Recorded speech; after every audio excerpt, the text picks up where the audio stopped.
আমার নবী সুস্থ হলেন, সাহাবা হুজুরেরা দান করলেন, আমরাও আলোচনাতে দান করলাম। আল্লাহ যেন খুশি হয়ে যায়। বলুন আল্লাহুম্মা আমিন, বলুন না আল্লাহুম্মা আমিন। হ্যাঁ, এমন সময় আল্লাহর নবীর জন্য তিনি খাওয়া দাওয়া সব বন্ধ করে দিয়েছিলেন, আবার রান্না করা হলো। এই রান্না করার পরে আল্লাহর নবী খেলেন, সবার মনের মধ্যে হাসি ফুটে গেল। কিছুদিন যেতে না যেতে নবী আমার আবার অসুস্থ হয়ে পড়লেন। এমন সময় আল্লাহ নবী এত অসুস্থ হয়েছিলেন, নবী আমার বিছানায় শয্যায় সজ্জিত হয়ে যায়। আল্লাহ নবী বলেন, ও আয়েশা, আমার জ্বরটা কেন ভালো হয় না? আম্মা জান আয়েশা বারে বারে আমার নবীর মাথায় পট্টি করেন না। এমন সময় দেখা যায় নবী সুস্থ হন না। আল্লাহ নবী বড় চিন্তায় পড়ে যান, প্রেসারিতে পড়ে যান। ও আয়েশা, আমার মাথায় পট্টি করো, পানির পট্টি করো, তবু আমার জ্বরটা কমে না। ও বিবি আয়েশা, কি হয়েছে আমার? আমার আল্লাহ পাকি ভালো জানে। আল্লাহ নবী ঘুমিয়ে রয়েছে, সাথে সাথে দেখা যায় আল্লাহর ফেরেশতা দুইজন নবীর মাথায় এবং পায়ের ধারে হাজির হয়ে যায়। আল্লাহ নবীর মাথার ধারে জিবরাইল আর পায়ের ধারে রয়েছে বাবা মিকাইল। দুইজনা ফেরেশতা বসে রয়েছে। মিকাইল বলেন, কি হয়েছে? আল্লাহ মালায়েকা জিবরাইল বলেন, এনাকে জাদু করা হয়েছে। কে জাদু করেছে? আসিম বিন লাবিদ জাদু করেছে। কিসে জাদু করেছে? আল্লাহ নবীর বাপরি চুল ছিল, ওই বড় বড় চুল দিয়ে আল্লাহ হাবিব সাল্লাল্লাহু চিরুনি দিয়ে জড়িয়ে গিট বেঁধে এই রকম করে পাথর দিয়ে একটা কুয়োতে এমনি করে রেখে দিয়েছে। বলছে, কোন কুয়োতে এরকম করে জাদু করা হয়েছে? ওনাও জাওয়ানেরা পীরে জানোয়ার নামক কুয়োতে জাদু করা হয়েছে। কটা গিট বাঁধা রয়েছে? 11টা গিট বাঁধা রয়েছে। আল্লাহ নবী স্বপ্নে স্বপ্নে এই অবস্থা খানা দেখলেন। আমার নবীর উপরে এই দুটো সূরা নাজিল হয়েছিল, সূরা ফালাক, সূরা নাস। নবীকে জানিয়ে দিলেন, হুজুর সেই কুয়া থেকে সেই জাদুটা তুলে নেবে। তুলে নিলে অবশ্যই তখন ওই চুরির গিটটা খুলবেন, এমনি খোলা যাবে না। আল্লাহ পাকের কোরআন পাকের আয়াতে কারিমা তেলাওয়াত করে ফুঁকটা দিয়ে দেবে। এই ফুঁক দিলে এক একটা আয়াতের দ্বারা আমার আল্লাহ এক একটা গিটকে খুলে দেবে। আমার আল্লাহ নবী ওই সময় সাহাবীদেরকে বললেন, সাহাবীরা, আমার জাদু করা হয়েছে। কারণ আল্লাহ আমাকে জানিয়েছেন কোথায় জাদু করা হয়েছে। পীরে জানোয়ার নামক কুয়াতে জাদু করা হয়েছে। কে জাদু করেছে? লাবিদ বিন আসিম জাদু করেছে। কোন কুয়াতে করেছে? পীরে জানোয়ার নামক কুয়াতে করেছে। আল্লাহ নবী সাহাবীদের বললেন, হযরতে আলী কয়েকজন সাহাবীর সঙ্গে করে নিয়ে পীরে জানোয়ার নামক কুয়ার কাছে চলে যায়। সেই জায়গায় হযরতে আলী আমার রাসূলুল্লাহর সুস্থ কামনা বাসনা মনোভাব নিয়ে কাউকে নামতে দিলেন না। নবীর ভালোবাসায় কুয়ায় আলী নেমে পড়লেন। একটু জোরে বলুন সুবহানাল্লাহ। আমার ভাইজানেরা, হযরতে আলী রাদিয়াল্লাহু আনহু নেমে গিয়ে কুয়ার ভিতরে ডুব মেরে বাবা এরকম করে যখন তুলে নিলেন, হযরতে আলী রাদিয়াল্লাহু আনহু দেখেন ইটে চাপা ছিল। এসে দেখেন সত্যি সত্যি আল্লাহর নবীর চুলেতে গিট দেওয়া রয়েছে।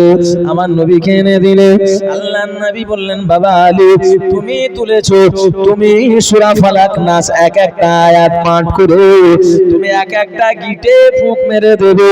আমার আল্লাহর কোরআন পাকের আয়াতে কারিমার দ্বারা এই জাদুটা কেটে যাবে, গিটও খুলে যাবে। হযরতে আলী রাদিয়াল্লাহু তাআলা আনহু পাঠ করতে লাগলেন, কুল আউযু বিরাব্বিল ফালাক। ফুঁক মারলেন, একটা এমনি করে গিট খুলে যায়। দ্বিতীয়বারে দ্বিতীয় আয়াত পড়ে দিল, তৃতীয়বারে তৃতীয় আয়াত পড়ে ফুঁক মারলেন। 11টা গিটে 11টা আয়াত কারিমা পাঠ করে যে ফুঁক দিলে আমার আল্লাহর হুকুমে ওই চুলের গিট খুলে গেল। আবার আপনার নবী সাথে সাথে সুস্থ হয়ে যায়। আর জোরে হবে না। যখন এই খবর নবী সাহাবীদের কানে পৌঁছালো, লাবিদ বিন আসিম নবীকে জাদু করেছে, নবীকে ছাড়া যাবে না। এই লাবিদ বিন আসিমকে ছাড়া যাবে না। হযরত উমর বলছেন, হুজুর আপনি ইজাজত দেন, তাকে জনমের মতো দ্বিখণ্ডিত করে দেব, তাকে জনমের মতন দ্বিখণ্ডিত করে দেব। সাথে সাথে আমার নবী বলছেন, না, ও ভুল স্বীকার করে ঈমান এনেছে। একবার জোরে বলুন, ও ভুল স্বীকার করেছে, এটা আমার অপরাধ, আমি নবী ক্ষমা করে দিয়েছি, তোমরাও ক্ষমা করে দাও। জোরে বলুন, সে আমার প্রতি ঈমান এনেছে।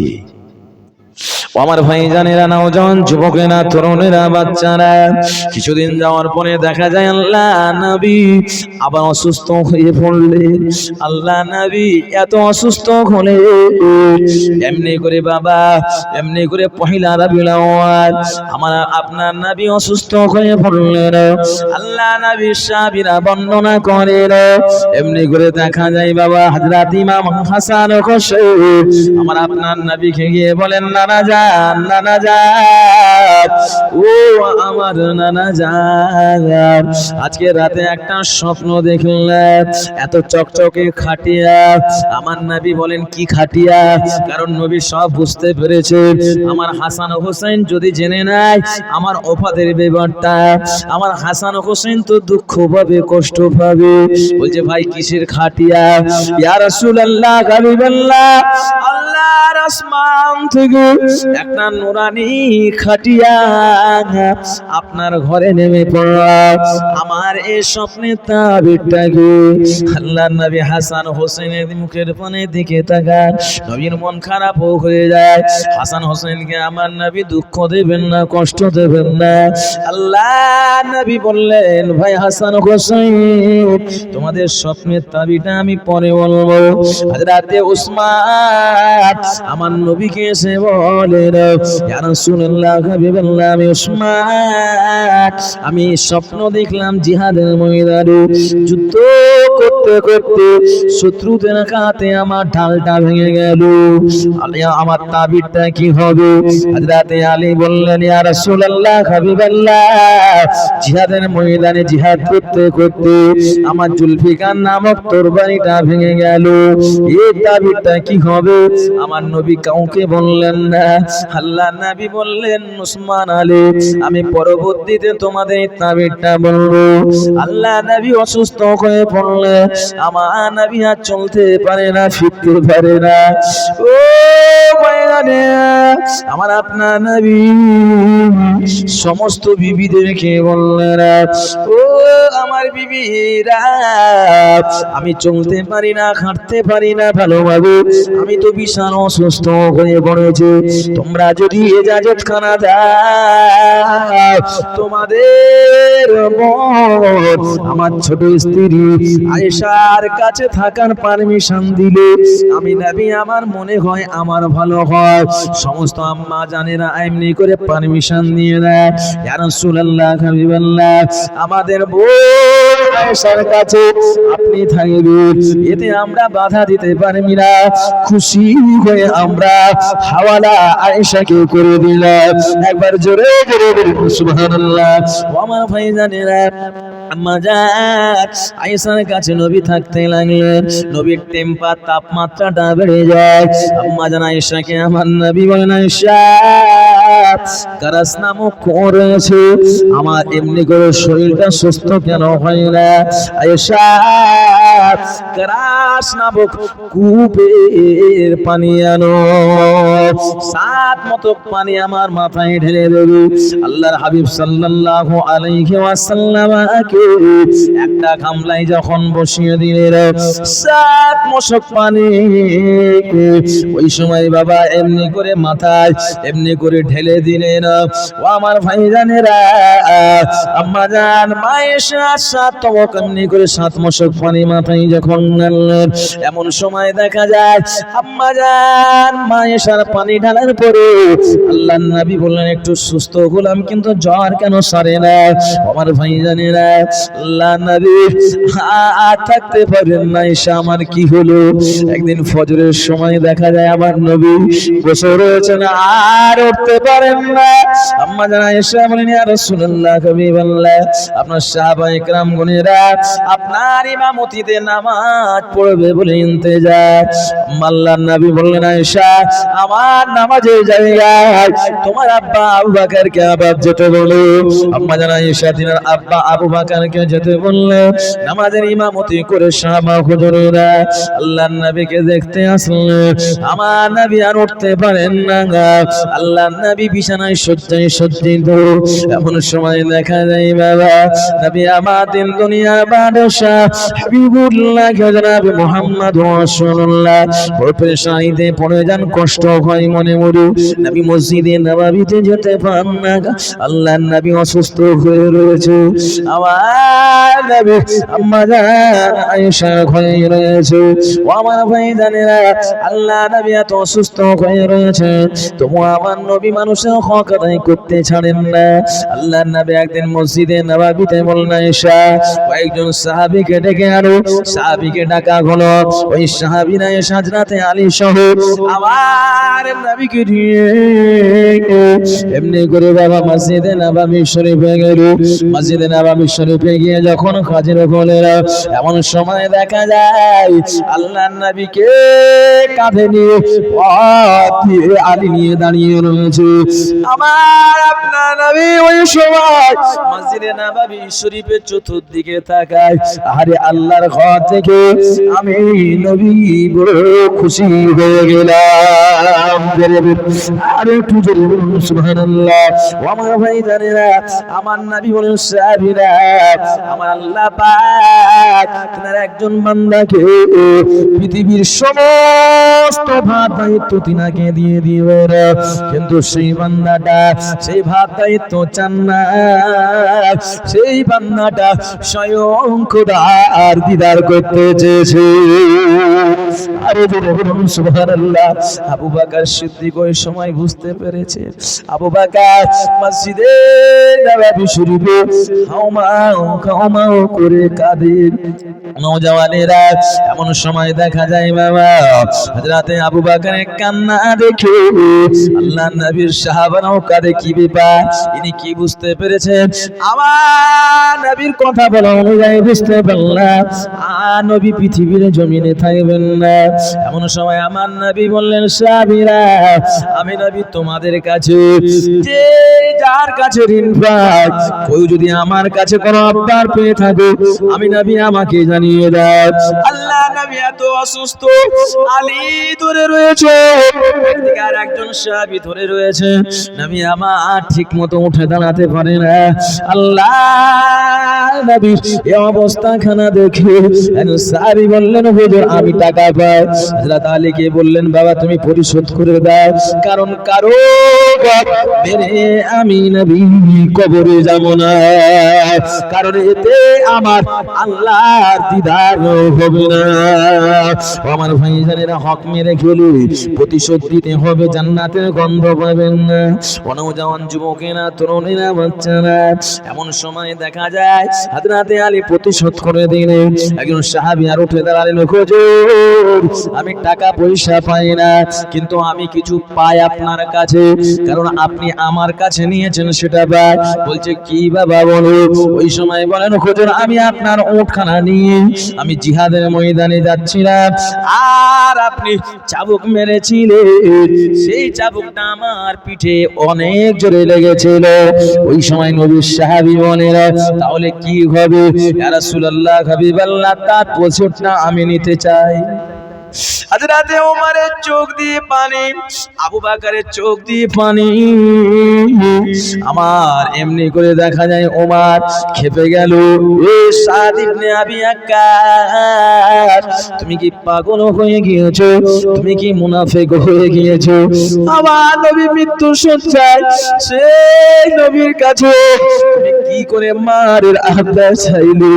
আমার ভাইজানেরা, হযরতে সাদ ইবনে আবি ওয়াক্কাসের উপরে যখন ওমর খেপে যায়, আমার নবী বলেন, ওমর রাগিও না বাবা, ও বলেছে ও দুঃখ পেয়েছে বলে ও নিজেই বলে। আল্লাহ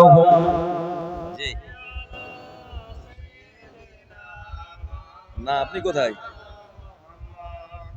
ও না না, এই এখন হুজুর উঠেনি, এখন আমার একটু আর বাকি আছে।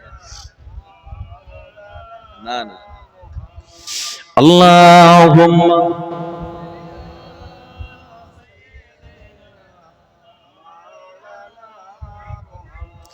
ওয়া আলা আলি সাইয়্যিদিনা। আমার ভাই জানেরা, এমন সময় আমার নবী বলছেন যে কারো মনেও যদি কষ্ট থাকে তাহলে সে সময় বলে দিতে হয়, ক্ষমা নিয়ে নিতে হয়। আমরা কি করি? মনের মধ্যে আঘাতকে চাপা দিয়ে রাখি, মরে ওই সময় বলি হ্যাঁ এবার মরেছে, এবার সাজা পাবে কবরে। কি আমরা এরকম লোক আছি না? না, কিন্তু না, রাসূল বলেছেন বেঁচে থাকা অবস্থায় প্রতিশোধ নিয়ে নাও, আল্লাহ খুশি হবেন। ও যদি তোমার ভালোবাসায় জান্নাত পায়, আল্লাহ তোমাকেও দেবেন। একবার জোরে বলুন। বাবা ওমর রাগিও না, সাদ ইবনে আবি ওয়াক্কাসকে প্রতিশোধ নিতে দাও। ও বাবা সাদ ইবনে আবি ওয়াক্কাস, তোমাকে আমি নবী দুঃখ দিয়ে রেখেছি, নবীর চোখ দিয়ে পানি। আমার সাদ ইবনে আবি ওয়াক্কাস কত কষ্ট পেয়েছে। আল্লাহ নবী বলেন, সাদ ইবনে আবি ওয়াক্কাস আমি তোর প্রতিশোধ দিয়ে দেব। সাদ ইবনে আবি ওয়াক্কাস বললেন, হুজুর আমি যে চাবুক নিয়ে আপনি মেরেছেন, চাবুক নিয়ে আপনাকে দেব, চাবুকটা আমাকে দেন, চাবুক নিয়ে আমি প্রতিশোধ নেব। আমার নবী বললেন, আলী চাবুকটা আনো, কারো আমি হক কাউকে দুঃখ দিয়ে আমি নবী যাব না। ওই সময়ের সাথে সাথে দেখা যায় এমনি করে আলী যখন চাবুকটা এনেছে, সাদ ইবনে আবি ওয়াক্কাস হাত লম্বা করে নিয়েছে। উমরের মনটা এত বাবার হাজারি শুরু হয়ে যায়, আমি যদি সত্যি সত্যি নবীর এই মৃত্যু শয্যার সময় এ বদমাইশ আমার নবীকে মারবে, এ বড় মুনাফিক হয়েছে। আমার নবী বলে, উমর লা তারফাউ আসওয়াতাকুম ফাওকা সাওতান নবী। আমার আল্লাহ কোরআনের আয়াত দ্বারা জানিয়ে দেয়, নবীর উপরে জোরে তোমরা কথা না বলো না, না হলে ধ্বংস।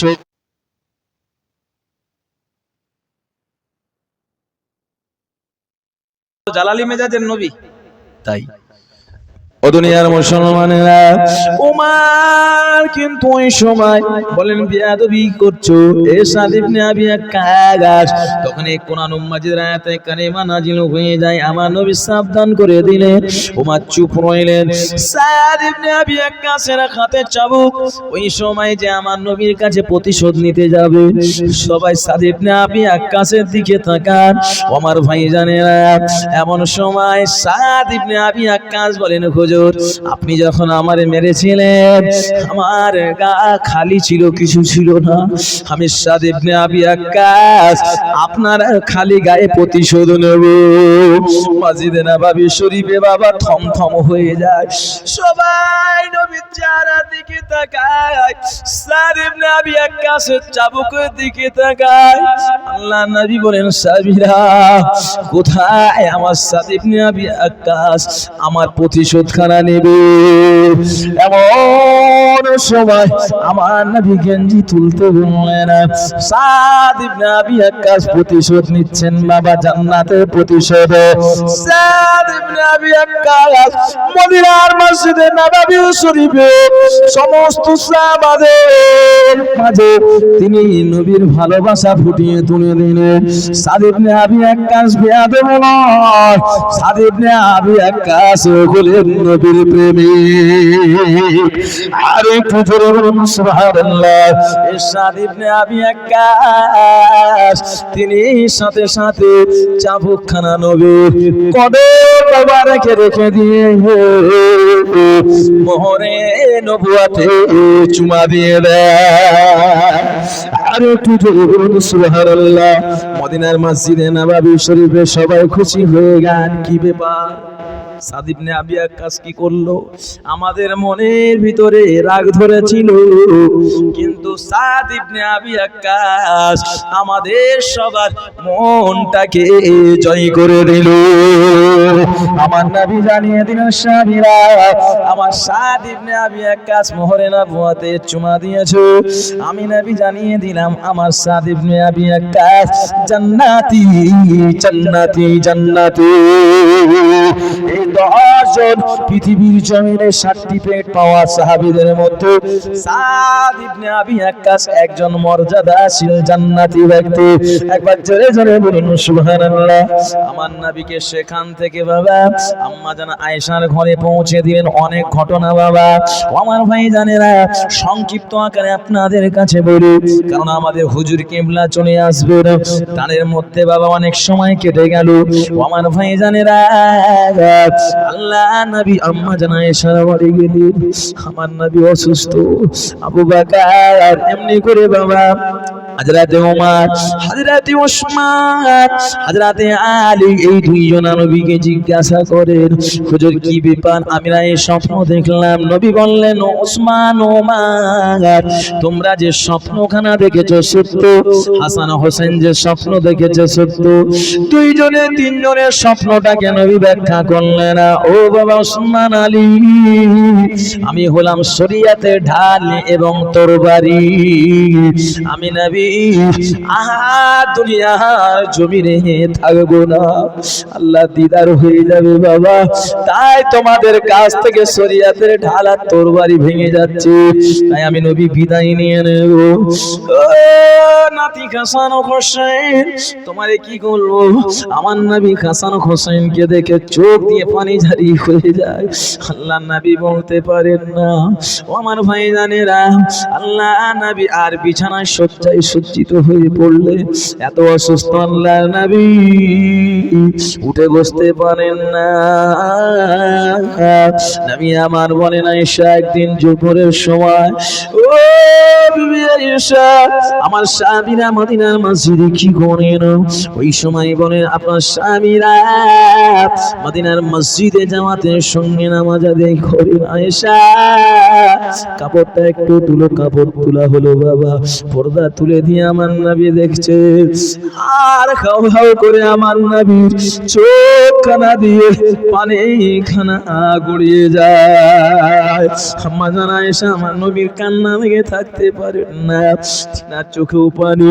আম্মা জান আয়েশা আমার নবীকে জিজ্ঞাসা করেন, ইয়া রাসূলুল্লাহ, হাবিবাল্লাহ, আপনি কেন কাঁদেন এত?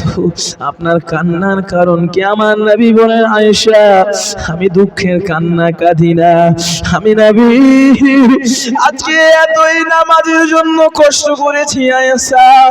আমার অনেক সাহাবায়ে কেরাম বোনেরা নিজের হাল পরিবার পর্যন্তকে ইতিম করে এই নামাজের জন্য কবরে শুয়ে রয়েছে। কত স্ত্রীদের বিধবা করে কবরে শুয়ে রয়েছে। ও বিবি আয়েশা, সে আমার সাহাবীরা মদিনার মসজিদে নববী শরীফে জামাতের সঙ্গে নামাজ আদায় করে।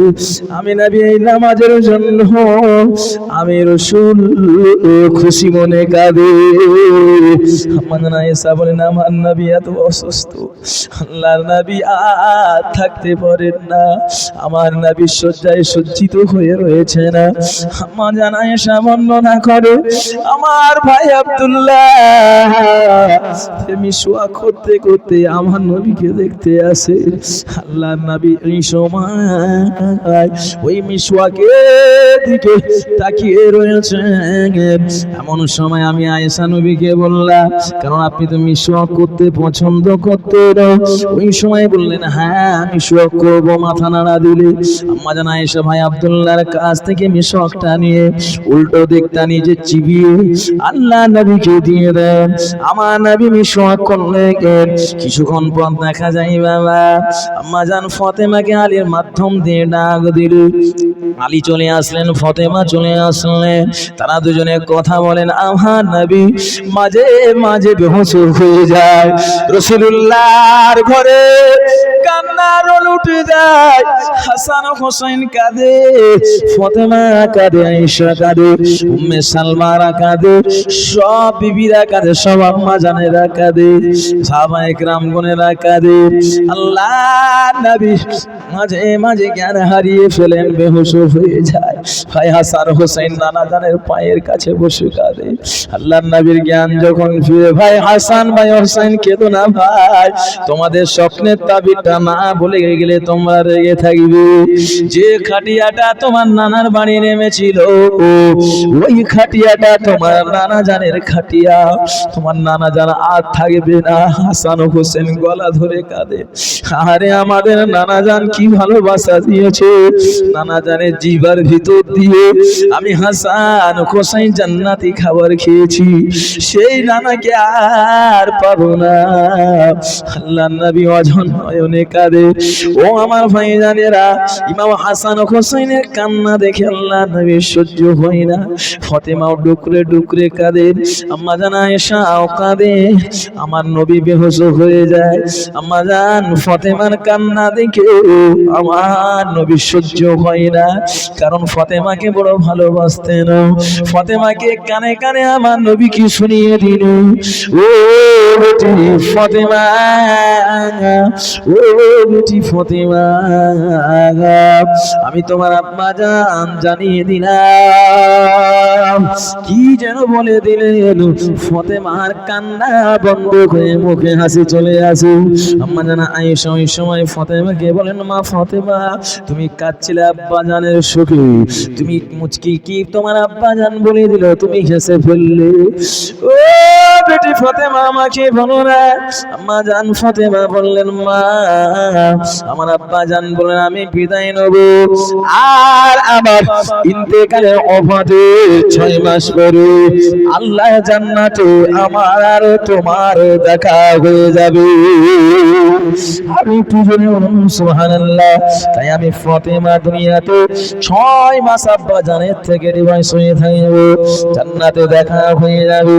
ও আমার ভাই জানে না, এমন সময় দেখা যায় আম্মা জান আয়েশার চোখে পানি, নবীর জ্ঞান, বেহুশ হয়ে যাচ্ছে। আল্লাহ নবী আবার নবীর কাছে আম্মা জান আয়েশা বলে, ইয়া রাসূলুল্লাহ হাবিবাল্লাহ, আপনি আমি আয়েশা আপনি আমাকে রেখে দিয়ে বিদায় নিয়ে নেবে। আমার নবী আম্মা জান আয়েশা দিকে তাকান। আয়েশা মনে মনে চিন্তা করেন, আমি আয়েশা আমার এখন বয়স তো 18 মাত্র, এই কুমারী অবস্থায় আমি বিধবা হয়ে যাব। আল্লাহ পাকের রাজি খুশি আম্মা জান আয়েশা ওয়াজান নয়নে কাঁদতে লাগেন। নবীকে জিজ্ঞাসা করেন, হুজুর আপনি ইন্তেকালের পরে কোথায় ঘুমাবেন? ওই সময় আমার নবীকে অনেক প্রশ্ন আয়েশা করেছিলেন। আল্লাহ নবী বলেছে, আয়েশা চোখের ইশারা করে বলে দিন, আমি যে জায়গা তোমার ঘরে শুয়ে রয়েছি এই জায়গা তুমি কি আমাকে জায়গা দেবে না? আম্মা জান আয়েশা বললেন, ইয়া রাসূলুল্লাহ হাবিবাল্লাহ, আমি আয়েশা আমার এটাই আশা, এটাই আকাঙ্ক্ষা যে আমার নবী আয়েশাকে নিয়ে যে ঘরে থাকতে ওই ঘরটা আমার নবী থাকবে। পৃথিবীর আল্লাহর হাজী বান্দা বান্দীগণেরা সবাই আমার কিয়ামত পর্যন্ত ঘরটা জিয়ারত করে যাবে। আর একটু জোরে বলুন সুবহানাল্লাহ। আমার ভাই জানেরা, নওজওয়ান যুবকেরা, তরুণেরা, বাচ্চারা ফাতেমা আব্বা জানের পাশে আব্বা জানকে আশা দিয়ে নিল। দরজায় আঘাত আসলো, সাথে সাথে দেখা যায় দরজা খুলে আব্বা জানকে দেখা যায় অন্যজন, একজন ফেরেশতা বলছে, আব্বা জান নতুন ফেরেশতা। আমার নবী বললেন, বিটি বিবি ফাতেমা একজন এটা নতুন ফেরেশতা নাবিয়ে বাবা হয়েছেন, আর অন্য কেউ নয়। আম্মা জানের কোল থেকে সন্তানের যে জান কবজ করে নাই, সন্তান আম্মা জানের পাশে রয়েছে, সেই মায়ের জান কবজ করে সন্তানকে এতিম করে দেয়, সেই ফারেশতা মালাকুল মউত হযরতে আজরাইল আলাইহিস সালাম এসেছেন। মা সাথে সাথে বাবা দরজাটা খুলে দিল। আজরাইল চলে আসলে আজরাইল আলাইহিস সালাতু সালাম এসে আমার নবীকে বললেন, ইয়া রাসূলুল্লাহ হাবিবাল্লাহ, আমাকে ফেরেশতা জিবরাইল পারমিশন দিয়েছে, আমার আল্লাহ পাঠিয়েছে, আপনি যদি আমাকে ইজাজত দেন আপনার জানটা কবজ করতে পারি। আমার নবী বললেন, জিবরাইল, আজরাইল, আমার আল্লাহ যে জায়গায় ইন্তেকাল হতে হবে, আমি দুনিয়া থেকে আল্লাহর দিদার করাটাই পছন্দ করি। আমার আপনার নবী হযরতে আজরাইল আলাইহিস সালাতু সালাম যখন সিনায় হাতখানা দিলেন, আল্লাহ নবী বলেন, ইয়া রাফিকিল আলা, আল্লাহুম্মা রাফিকিল আলা, তিনবার বললেন। আমার নবী তিনবার বলার পরে বলছেন, আজরাইল, তুমি আমার শিরায় যেন উহুদ পাহাড়টা চাপিয়ে দিলে। আজরাইল আমার গুনাহগার উম্মতানিদের জান যখন কবজ হবে তারা কি করে সহ্য করবে? ওই সময় আমার নবীকে আজরাইল বলেন, হুজুর, আপনার জান আসানের সঙ্গে করে আপনার উম্মতের জান কষ্টের সঙ্গে হবে। আল্লাহ নবী বললেন, আজরাইল, আমার উম্মতিকে কষ্ট দিয়া লাগবে না, সেই উম্মতের ভালোবাসার আমি নবী, আমার উম্মতেরা যদি কষ্ট পায় আমি নবী দুঃখ পাবো। আমার উম্মতিদের মৃত্যুর জানা যন্ত্রণা আমি মুহাম্মদ আমার সিনার উপর দিয়ে নিলাম। আরে কি দয়ার নবী, কি মায়ার নবী, ওফাতের সময় ইয়া উম্মতি উম্মতি, সাথে সাথে দেখা যায় আমার নবী ইন্তেকাল, আল্লাহর নবীকে ইয়ামানি চাদর দিয়ে চাপা হয়েছে। সকলে বলেন, ইন্না লিল্লাহি ওয়া ইন্না ইলাইহি রাজিউন। আমার ভাইজানেরা, সময় সংক্ষিপ্ত, বাবারা ছোট হয়ে রয়েছে, আমাদের উপর আসবে, আমি সংক্ষিপ্ত করব, ঘটনা অনেক। আল্লাহ নবী ইন্তেকাল হয়ে যায়, মদিনার আবাল বৃদ্ধদের কানে খবর পৌঁছায়, হযরতে উসমানের কানে খবর পৌঁছায়। হযরতে উসমান গানি নবীর ভালোবাসা মহব্বতে জমিনে পড়ে যায়। হযরতে আলী গড়াগড়ি খায়, আবু বকর খবর পেলেন, ছুটে এসে দেখে আমার নবী লম্বা হয়ে শুয়ে রয়েছে, আল্লাহ নবীর চেহারাটা ইয়ামানি চাদর দিয়ে ঢাকা রয়েছে। আবু বকর সাথে সাথে এমনি করে চাদরটা আলগা করলে আমার নবীর কপালে বারে বারে বারে বারে চুমা দেন। আবু বকরের চোখ দিয়ে পানি। আমার ভাইজানেরা, হযরতে বেলাল অঝন্নয়নে কাঁদে, বেলাল মদিনার মসজিদে আযান দিতে পারেন না। এমন সময় বাবা হযরতে ওমর পাগলের মতো দেওয়ানা হয়ে যায়। নবী আমার ইন্তেকাল হলেন বাবা 632 খ্রিস্টাব্দে জোহরের নামাজের আগে বাবা, সোমবারের দিন 7 মার্চ আমার নবী এই ধরার বুক থেকে বিদায় নিয়ে নেয়। ইন্না লিল্লাহি ওয়া ইন্না ইলাইহি রাজিউন। মদিনার আবাল বৃদ্ধ বনিতারা, মায়েরা, বোনেরা অঝন্নয়নে কাঁদে যে নবী মর্যাদা বাড়ালেন আমাদের, এমনি করে মাস থেকে বিদায় নিয়ে নিলেন। আমার ভাইজানেরা, আল্লাহর নবী দুনিয়া থেকে বিদায় নিলেন। নবী আমার বলেছিলেন নবীকে গোসল দেবে কি হযরতে আলী নবীকে গোসল দেওয়ার জন্য তৈরি হলেন, আর এদিকে আব্বাস প্রস্তুতি নিলেন, দুইজনা মিলে গোসল দেবে। হযরতে আলীকে নবী বলেছিলেন, আলী, আমার ওফাতের পরে তুমি আমার গোসল দেবে, কিন্তু তুমি ছাড়া কেউ আমার যদি সতত থাকে তার চোখটা অন্ধ হয়ে যাবে। হযরতে আব্বাস তিনি এমন ভাবে আড়াল করেছিলেন, নবী দিকে দেখেন না। আলী বলেন আমি চোখে পট্টি বেঁধে নিয়েছিলাম, নবীকে গোসল দিচ্ছিলাম। আল্লাহর নবী বলেছিলেন গারাস নামক কূপের পানি দিয়ে প্রথম গোসল দেব। যেই গোসল নিতে লাগলাম একটা গায়েবী আওয়াজ শুনতে পেলাম, না না না গোসল দিও না, ইনি হলেন নূর নবী। আবার একটা গায়েবী আওয়াজ আসলো, না না না গোসল দাও, কারণ ইনি হলেন নবী, গোসল দিতে হবে। এমন সময় যিনি প্রথমে বলেছিলেন ওটা হলো ইবলিস শয়তান, আর যিনি গোসল দিতে বলেছিলেন আল্লাহ নবী খিজির আলাইহিস সালাম। আমার ভাইজানেরা, নবীকে আলী গোসল দিতে লাগলেন। আব্বাসের দুই সন্তান পানি বহন করে আনেন, আবুল ফজল এবং আবুল কুসামা রাদিয়াল্লাহু আনহু গারাস নামক কূপের পানি দিয়ে প্রথম নবীকে গোসল করালো। 2 নম্বরে বাবা ফুল মিশ্রিত পানি, 3 নম্বরে কপুর মিশ্রিত পানি। আমাদের সবার একদিন গোসল দেবে বাবা, কাফন পরাবে বাবা, সে কবরের কথা একদিন মনে করো। আমার ভাইজানেরা, নবী আমাদের দুনিয়ার বাদশা হাবিবুল্লাহ, এমনি করে বাবা এমনি করে নবীকে কোথায় দাফন করা হবে এই নিয়ে দ্বিমত শুরু হয়ে যায়। হযরত আলী বলেন নবীকে আমি গোসল নেওয়ার পরে দেখলাম চোখে একটা আগা ফুটছিল, আমি আলী নিজে জিভা লাগিয়ে তুলে দিলাম।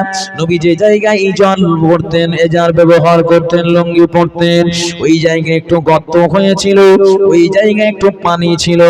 আমি আলী চুমা দিয়ে খেয়ে দিলাম। খাওয়ার পর থেকে আমি আলী আমার স্মরণ শক্তি বেড়ে গেল। সুবহানাল্লাহ। আমার ভাইজানেরা, আল্লাহ নবীর কোথায় মাজার হবে আমি এরকম করে দ্বিমত শুরু হয়ে যায়। অনেক রিওয়ায়াত বাবা আল্লাহ নবীর প্রাণপ্রিয় সাহাবী আবু বকর বলেন সিদ্ধান্ত আমার কন্যা আয়েশার কাছে নিয়ে আসে। আম্মা জানা আয়েশার বাড়ি গেল, আয়েশা চেহারা দেখে আবু বকরের আয়েশা চেহারা দেখে বাপ বেটি দুজনা চোখে পানি রাখতে পারলেন না, কারণ আমার আয়েশা 18 বছরে বিধবা। আমার ভাইজানেরা, এমনি করে আম্মা জানা আয়েশা রাদিয়াল্লাহু তাআলা আনহা কুমারী অবস্থায় বিধবা হয়ে যায়। আম্মা জানা আয়েশা চেহারা দেখে আবু বকর থাকতে পারেন না। এমন সময় ক্ষান্ত হয়ে আয়েশাকে বললেন মা আমার নবী ইন্তেকালের পরে কোথায় শুবেন, কিছু আওয়াজ দিয়েছো? আম্মা জানা আয়েশা বললেন হুজুর যে জায়গা আমার ঘরে আমার নবী শুয়ে আছেন ওই অবস্থায় ওই জায়গা ঘুমাতে চেয়েছে। আম্মা জানা আয়েশা নারে তাকবীর, হুজুর এসেছেন, নারে তাকবীর। আওলাদে মুজাদ্দিদে জামান, আওলাদে মুজাদ্দিদে জামান জনাব পীর সাহেব হুজুর কেবলা, জনাব পীর সাহেব হুজুর কেবলা, সিলসিলা এ মুজাদ্দিদে জামান, সিলসিলা এ মুজাদ্দিদে জামান। নারে তাকবীর, নারে তাকবীর। মাশাআল্লাহ। আমাদের